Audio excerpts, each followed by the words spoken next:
Oke, jadi kali ini saya kedatangan si Matrix yang mati total kata si pemiliknya. Padahal usia STB ini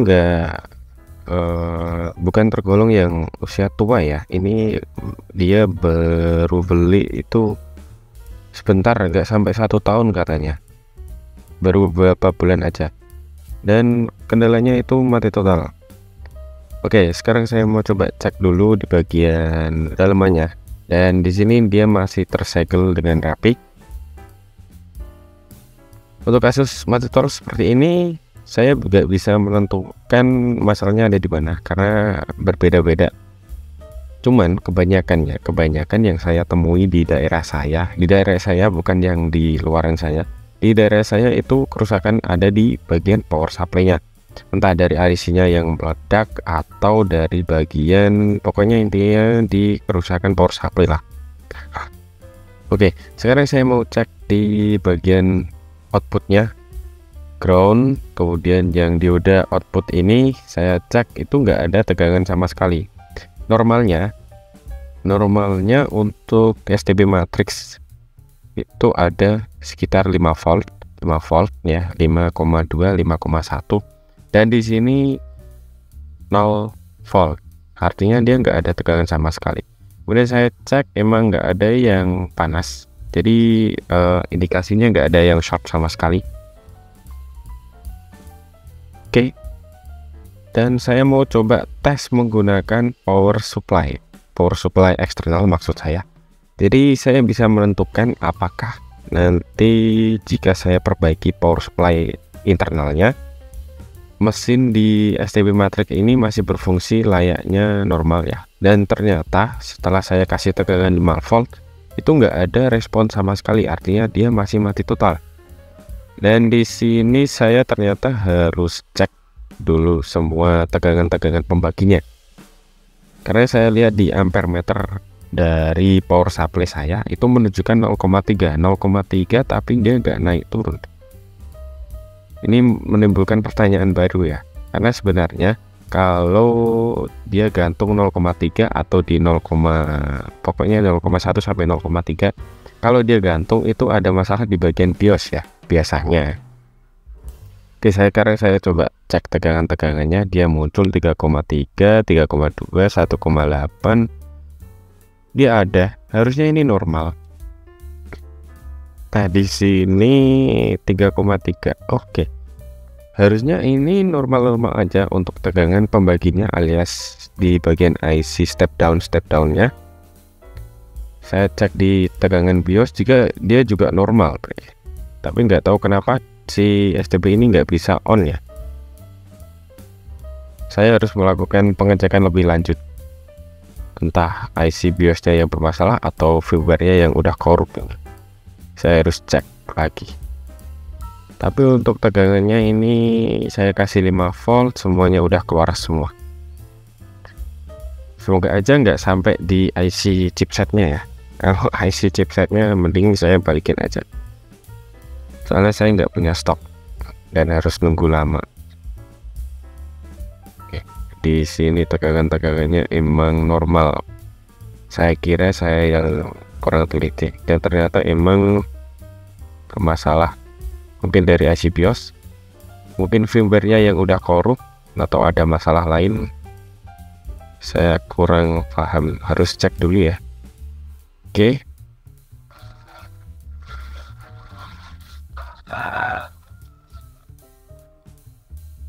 Nah, cabut aja semua komponen-komponen.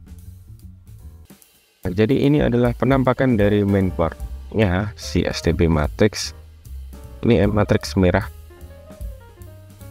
yang digadang-gadang sebagai STB terbaik di daerah saya ya. Kalau orang-orang sini itu kalau nggak Matrix dia nggak mau. Oke, jadi saya udah cek semua, saya udah flash BIOS, sudah ganti BIOS, tapi ternyata nggak membuahkan hasil. Dan ternyata ya, yang jadi masalah itu adalah dioda dari output power supply. Jadi diodanya itu short alias konslet. Nah, sekarang saya udah ganti ya, udah ganti dioda, yang paling besar pokoknya diodanya. Itu saya udah ganti. Nah, sekarang saya mau cek lagi menggunakan power supply. Oke. Nah, sebentar, saya nyalakan power supply-nya. Nah, dia udah bisa on. Dan tegangan ampernya dia bisa naik, kemudian naik turun gitu ya ampernya, karena normal ampere yang untuk device seperti ini dia memang kayak gitu. Nah, dioda ini ya yang saya ganti, padahal saya udah curiga di IC BIOS. Saya udah ganti IC BIOS, saya udah melakukan flashing, tapi tetap saja nggak membuahkan hasil. Dan satu lagi, ternyata power supply dari bawaan internal matriksnya itu juga bermasalah. Jadi ya mau nggak mau saya harus ganti pakai adaptor.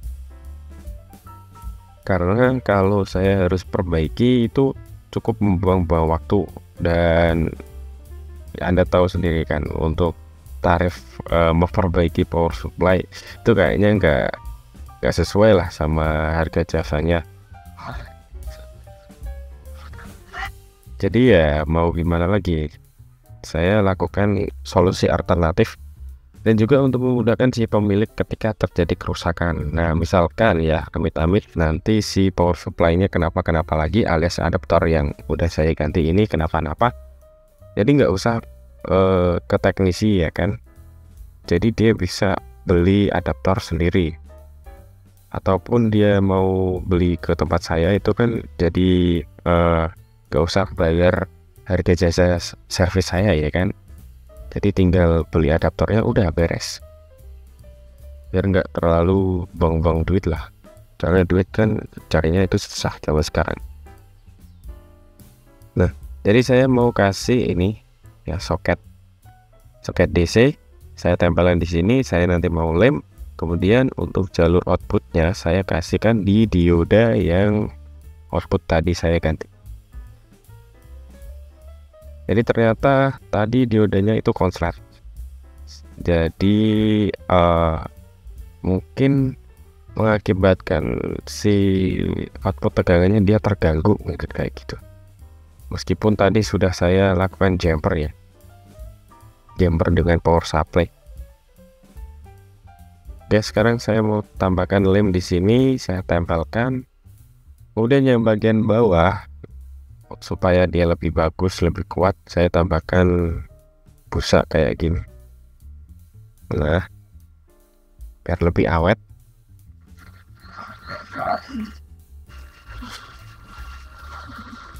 Oke. Nah, tinggal tempelkan untuk casingnya. Tinggal tempelkan, kemudian tes aja. Sorry, untuk pengetesan saya nggak bisa nampilin di layar monitor karena keterbatasan alat saya dan juga buru-buru buat video ini. Tapi saya yakin ini bisa display. Oke, karena dilihat dari ampere dari power supply saya itu udah normal konsumsi ampernya. Oke, sekarang tinggal tutup aja dan tinggal kasihkan ke si pemiliknya. Oke, jadi gitu aja untuk konten matrix kali ini. Kurang lebihnya mohon maaf, dan see you again. Semoga bermanfaat. Bye bye.